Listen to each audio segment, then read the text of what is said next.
Death. Corruption produces violence. Violence produces death. God uses death to draw people to him. Corruption.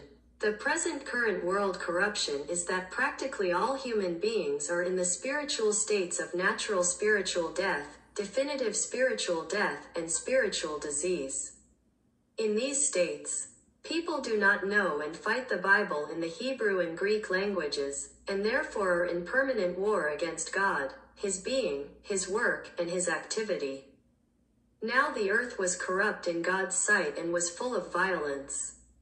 God saw how corrupt the earth had become, for all the people on earth had corrupted their ways. Genesis chapter 6 verses 11 to 12. Corruption produces violence. The Lord saw how great the wickedness of humanity had become on the earth, and that every inclination of the thoughts of the human heart was only evil all the time. Genesis chapter 6 verse 5.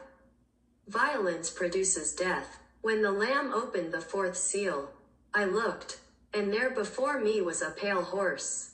Its rider was named Death, and Hades was following close behind him.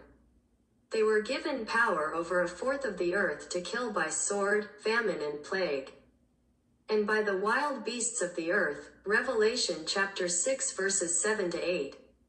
God uses death to draw people to him. The rest of mankind who were not killed by these plagues still did not allow to be guided to repent of the work of their hands. They did not stop worshiping demons and idols of gold, silver, bronze, stone and wood, idols that cannot see or hear or walk. Nor did they repent of their murders, their magic arts, their sexual immorality, or their thefts. Revelation chapter 9 verses 20 to 21. I sent plagues among you as I did to Egypt. I killed your young men with the sword, along with your captured horses. I filled your nostrils with the stench of your camps.